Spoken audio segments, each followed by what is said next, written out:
showing flexibility on key points such as the Philadelphia and Netzarim corridors, both of which he believes will no longer be an obstacle in reaching an agreement. He's also added that a deal would be phased and most likely receive cabinet approval, though he's also urged caution to avoid any public discussion that could jeopardize progress. Now, meanwhile, an Israeli delegation of officials from the IDF, Shin Bet and Mossad have traveled to Qatar for further discussions, and whilst officials claim that this trip by no means guarantees any sort of breakthrough, it does definitely signal Israel's commitment to securing the release of the hostages. Now, meanwhile, on the other side, a senior Hamas official has indicated that a ceasefire and prisoner exchange is within reach given Israel meets demands such as withdrawing IDF troops. Now, international mediators are pushing for confidentiality to ensure talks aren't derailed. So whilst most discussions are being kept pretty much under wraps, it is clear that for the first time in months we are seeing some substantial progress being made. And so given these developments, I mean, how likely is a breakthrough, and what impact, might this have on the conflict? Yeah, so as I stated, a breakthrough now seems more possible than in months, with both sides showing more flexibility. Now, whilst any deal will most likely be phased, meaning there will not be an immediate end to hostilities, if successful, this could of course lead to broader de-escalations. However, Israel is remaining focused on preventing Hamas from rearming. Now, another point of contention is the number of hostages that would be released. Hamas had submitted a list of 30 hostages they were prepared to release. However, there is much controversy and pressure on the idea that a deal should secure the release of all hostages. Thank you, Ariella, for the report. Indeed, Hamas dropping its main demand, hopefully a good sign, and hopefully the hostages will return home as soon as possible. And in other news, in Hebron, an ancient Jewish city under constant threat, safety is a daily battle. The Hebron Fund provides critical resources to protect residents and preserve this legacy. And if you also want to support, you can scan the QR code on the screen now. In Hebron, the battle for safety and security is constant. This ancient city, one of Judaism's holiest sites, is home to a Jewish community surrounded by threats. The city's proximity to Hamas strongholds means vigilance isn't optional, it's a way of life. Hebron's defenders, its residents, IDF soldiers, and civilian first responders face daily dangers to keep this community safe. They need support and critical resources. The Hebron Fund, a nonprofit founded in 1979, is dedicated to sustaining Jewish life in Hebron, defending not just a city, but a legacy. For centuries, Hebron was inaccessible to Jewish worshippers. That changed after 1967, and now the Hebron Fund works tirelessly to ensure this community thrives. But today, threats are escalating. The need is urgent. Your support can provide surveillance cameras and thermal drones to detect threats before they escalate, medical ATVs and defibrillators for life-saving response, tactical equipment and radios for better coordination, and thermal clothing to endure long, cold shifts.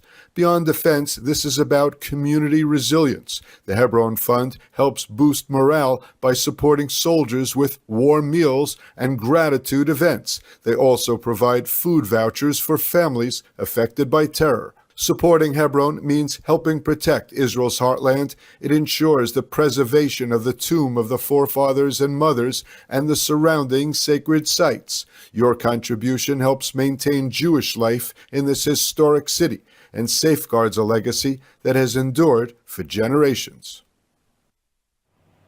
And joining us now with more is Ishai Fleischer, Director of International Affairs at the Jewish Community of Hebron. Ishai, thank you for joining us.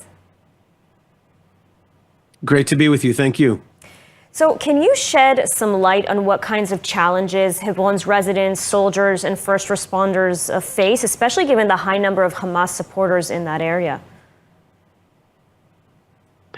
Well, we face a slew of challenges. One of them, as you noted, is that we're surrounded by an Arab city of Hebron, which has 200,000 Arabs living there, run by the Palestinian Authority, and there's a lot of Hamas supporters. Some people call it even a Hamas city. So that's definitely one problem. So we have a lot of security needs.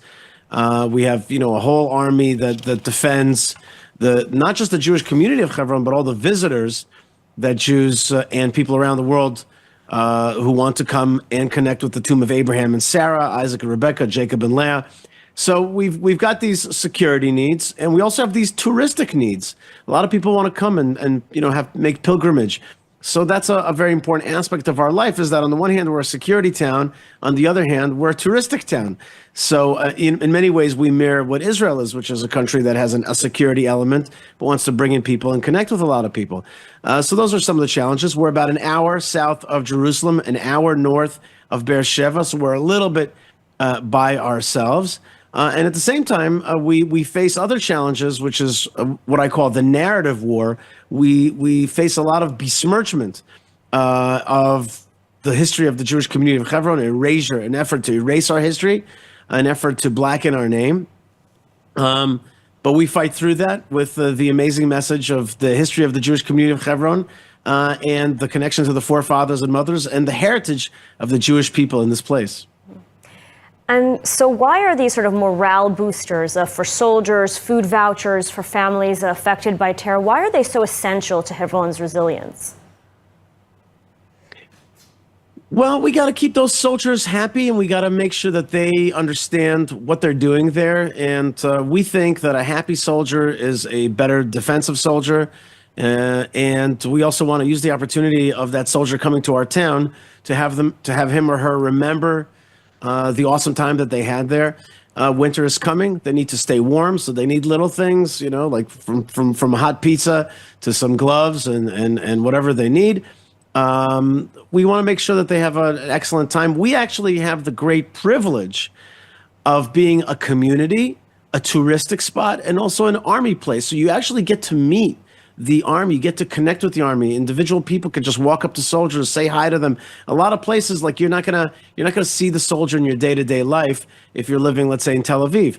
But in Hebron, you get to see soldiers every day. That's actually a great privilege. So we want to make sure that people understand that privilege, people connect to that privilege, and make sure that our soldiers are happy, healthy, connected, and really have a great service, that they remember, have good memories, but they also do their job to protect the visitors and the residents of Hebron. Mm-hmm. And with threats rising, how can donations help Hebron's defenders and the community stay safe and strong? Cameras make a difference. That's a small defensive act that we could take. More cameras, more security on that level. As we said before, more warmth for the soldiers in this coming winter season. More families that have been affected by terrorism, helping them cope and helping them have a better matriculation back into society from the challenges that they face, the pain that they face. And at the same time, more education, more buses for visitors. We subsidize buses a lot of times for people to come in schools, more lunches, more tours, more visitations to the museum. All these little things make Hebron more alive. And that's our great challenge right now, is to make sure that we come back to these places that we've lived in actually for over 3,000 years, to make sure they're big and they're strong and that people are connected to the heritage. We're also teachers. We've got to teach the heritage of Abraham and Sarah, Isaac, Rebekah, Jacob, and Leah. We got to push out that great story, and of course push back against the jihad narrative that wants to erase our history in this place. We won't let that happen. With people's support, we can do all of those things. We're really a very tight organization that gets it done. We use the money for great things, and your support basically is a blessing to the community, a blessing to the Tomb of the Patriarchs and Matriarchs, and a blessing to the visitors and the soldiers. And with a donation, you're really doing a lot to strengthen Hebron, but to strengthen all of Israel and the biblical heritage. All right. Well, Yishai Fleischer, thank you so much. Thank you.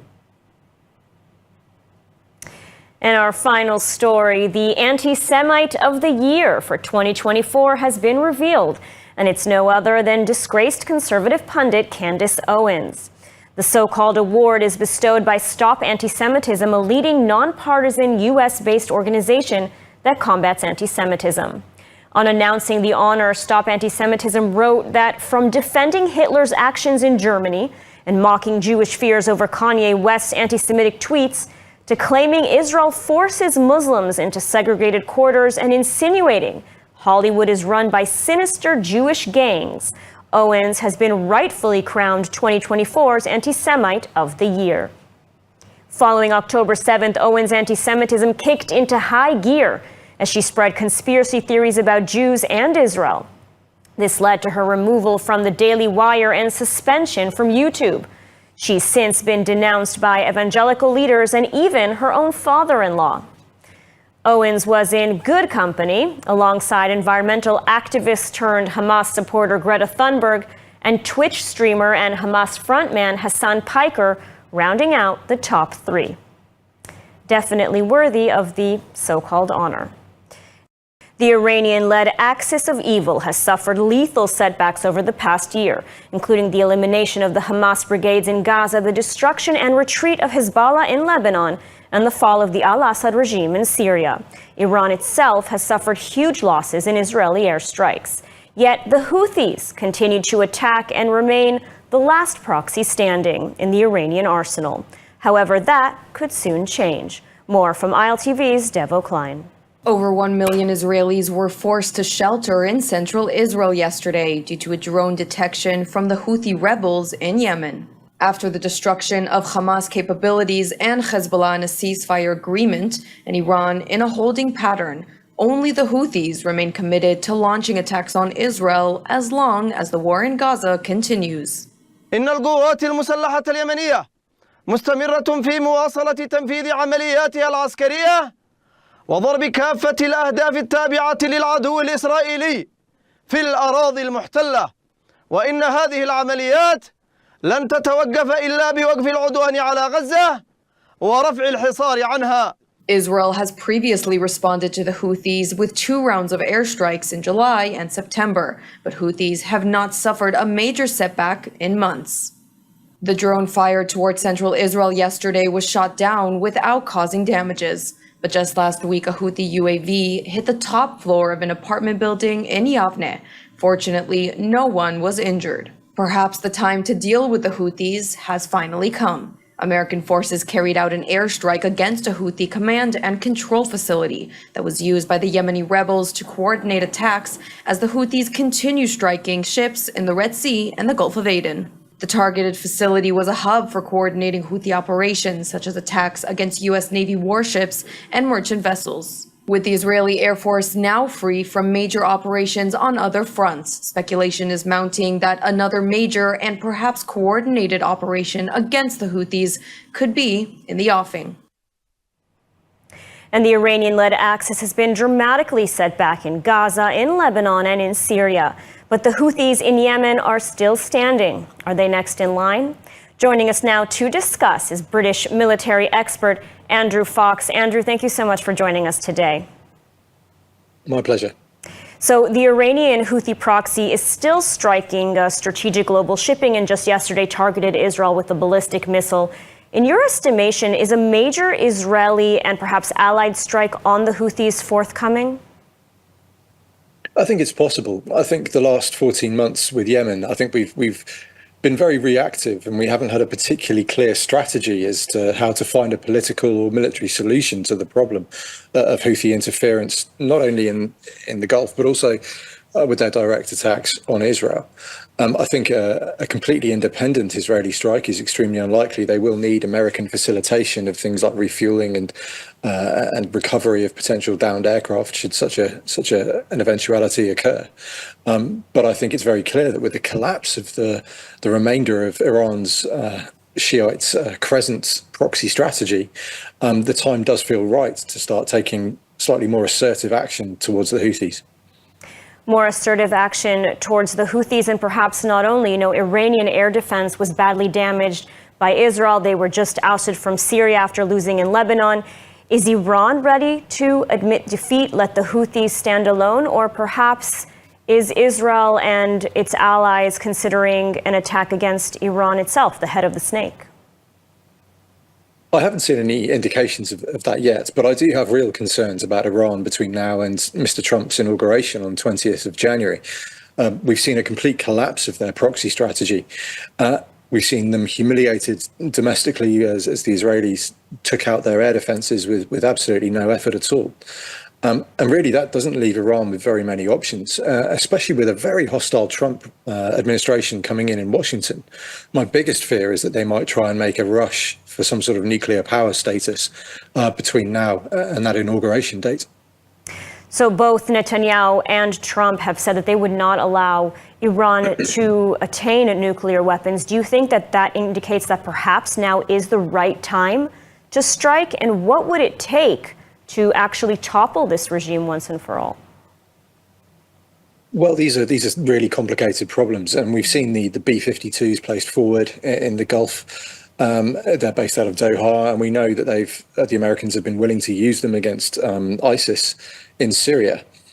So the option is on the table, and it's I think that all parties, actually even Mr. Biden as well as Mr. Trump, I think they're all prepared to use force against Iran should they make that rush for the bomb. But it's easier said than done because these nuclear facilities are exceptionally well hidden, and you would have to strike all of them comprehensively to take out Iran's ability to make a nuke, because their system and their process is so well developed and is so far down the line. You'd have to be absolutely certain you got everything. And then, of course, when it comes to changing regime in Tehran, we've seen what happens in the Gulf when people decapitate these strongman regimes. We saw it in Iraq with Saddam Hussein. We saw it in Libya with Muammar Gaddafi. And the danger is what comes next and how you guarantee that what replaces the regime that you've taken out is any better than the one that you've just removed. Mm-hmm. You don't sound very optimistic about the possibilities of taking out Iran's nuclear site or even toppling the regime. No, I think they're both possibilities. I think certainly the nuclear sites, we have the firepower in the Gulf to do that. It's just a very, very extended operation. And of course, we have international law considerations to take into play as well. We can't, we will have to sort of face a lot of international condemnation if we in the West, I think, do launch those attacks on Iran and their nuclear capability. When it comes to the regime change, I am slightly more skeptical. You know, Iran has 500,000 soldiers in the field, and whilst they're not a particularly effective expeditionary army, there's certainly more than enough Iranian troops to sort of control any revolution that might come from the back of strikes on Iran's leadership. It's a very, very complicated country. We've tried to regime change in Iran before, and it's gone spectacularly wrong and led us to the situation we're in today. So whilst I'm hesitant to recommend it as a course of action, if we do undertake it, then it's something that needs serious thought as to what comes next. That's the killer question when it comes to taking out the regime in Tehran. All right, well, Andrew Fox, thank you so much for your insights and analysis today. Thank you. And meanwhile, a Russian report indicates that in an unprecedented incident, IDF troops entered a military facility on the ground in the Syrian capital of Damascus for 20 minutes and then departed. And on the Golan, the rebels in Syria have been turning over weapons from the al-Assad regime to the IDF. The items turned over reportedly include chemical weapons that had been used by the Syrian regime in the civil war against the rebels themselves. More from ILTV's Steve Leibovitz. In the buffer between Israel and Syria, residents of the Syrian Golan and rebel fighters have reportedly been handing over weapons from the Assad regime to the IDF. According to Israel's Channel 12, the weapons include chemical warfare materials. The rebels loaded trucks with hundreds of boxes of ammunition, mortars, bombs, and grenades and transferred them to the IDF. Former Syrian ruler Bashar al-Assad had used chemical warfare to fight against the rebel forces for years, and now that the rebels have taken control of these weapon stockpiles, they decided to give them to Israel to dispose. The IDF has not set a timetable for its deployment on the Syrian side of the Golan. Defense Minister Katz has instructed the army to prepare to remain through the winter and until the stabilization of the new regime in Syria. Meanwhile, in Lebanon, the IDF continues efforts to remove any remaining Hezbollah materials in areas controlled by the IDF while enforcing any ceasefire violations by Hezbollah. Troops located weapons warehouses with heavy rocket launchers, anti-tank missiles, and mortars. The materials were destroyed or confiscated. The IDF has been gradually leaving villages in South Lebanon, being replaced under CENTCOM supervision by the Lebanese army. The full withdrawal back to the Israeli-Lebanese border is due to be completed by the end of next month. And in tragic news, in Gaza, 2 IDF soldiers were killed today after a building collapsed with them inside. May their memories be for a blessing. And U.S. President-elect Donald Trump reiterated his threat to Hamas, saying that all hell is going to break out if the hostages are not returned by the time he takes office. Trump also said he had a very good talk with Prime Minister Netanyahu. The details in the following report. U.S. President-elect Donald Trump on Monday reiterated his threat to Hamas that all hell is going to break out if it does not release the hostages by January 20th, the day he is set to take office. He made the threat during a press conference in Florida and following a phone call with Prime Minister Benjamin Netanyahu, which Trump characterized as a recap call. On Bibi, we had a very good talk. We discussed what is going to happen, and I'll be very available on January 20th, and we'll see. As you know, I gave warning that if these hostages aren't back home by that date, all hell's going to break out, and very strong. When a reporter asked what the president-elect means by hell to pay, Trump said the following. Well, they're going to have to determine what that means, but it means it won't be pleasant. Mr. President, it's not going to be pleasant, yeah. Hamas is currently holding 100 hostages for 438 days, and negotiations for their release under the Biden administration are ongoing after months of stalled talks. Meanwhile, U.S. President Joe Biden on Monday, speaking at his last White House Hanukkah reception as president, pledged he would not stop in his efforts to ensure all the hostages return home. I've gotten over 100 hostages out. I will not stop till I get every single one of them home. And so I learned a long time ago, you don't have to be a Jew to be a Zionist. I'm a Zionist. Biden, along with Second Gentleman Doug Emhoff, reaffirmed his solidarity with the Jewish American community and underscored his commitment to combating anti-Semitism. My final Hanukkah message to you is this. As president, this is to hold on to that hope. Shine your light. Shine the light of optimism. And above all, keep the faith. Keep the faith. May God bless you. Happy Hanukkah. And now reports indicate that we are currently closer to reaching a hostage deal than we have been in months. Reports also indicate that Hamas has dropped its main demand of a complete end to the war. ILTV's Ariella Lahiani is at Tel Aviv Hostage Square. Ariella, what can you tell us about the current status of hostage talks? Yes, thank you, Ladar. So Defense Minister Israel Katz has stated that hostage negotiations are closer than ever to reaching a deal, and he's highlighted that Hamas is showing flexibility on key points such as the Philadelphia and Netzarim corridors, both of which he believes will no longer be an obstacle in reaching an agreement. He's also added that a deal would be phased and most likely receive cabinet approval, though he's also urged caution to avoid any public discussion that could jeopardize progress. Now, meanwhile, an Israeli delegation of officials from the IDF, Shin Bet and Mossad have traveled to Qatar for further discussions. And whilst officials claim that this trip by no means guarantees any sort of breakthrough, it does definitely signal Israel's commitment to securing the release of the hostages. Now, meanwhile, on the other side, a senior Hamas official has indicated that a ceasefire and prisoner exchange is within reach given Israel meets demands such as withdrawing IDF troops. Now, in international mediators are pushing for confidentiality to ensure talks aren't derailed. So whilst most discussions are being kept pretty much under wraps, it is clear that for the first time in months we are seeing some substantial progress being made. And so given these developments, I mean, how likely is a breakthrough, and what impact, might this have on the conflict? Yeah, so as I stated, a breakthrough now seems more possible than in months, with both sides showing more flexibility. Now, whilst any deal will most likely be phased, meaning there will not be an immediate end to hostilities, if successful, this could of course lead to broader de-escalations. However, Israel is remaining focused on preventing Hamas from rearming. Now, another point of contention is the number of hostages that would be released. Hamas had submitted a list of 30 hostages they were prepared to release. However, there is much controversy and pressure on the idea that a deal should secure the release of all hostages. Thank you, Ariella, for the report. Indeed, Hamas dropping its main demand, hopefully a good sign, and hopefully the hostages will return home as soon as possible. And in other news, in Hebron, an ancient Jewish city under constant threat, safety is a daily battle. The Hebron Fund provides critical resources to protect residents and preserve this legacy. And if you also want to support, you can scan the QR code on the screen now.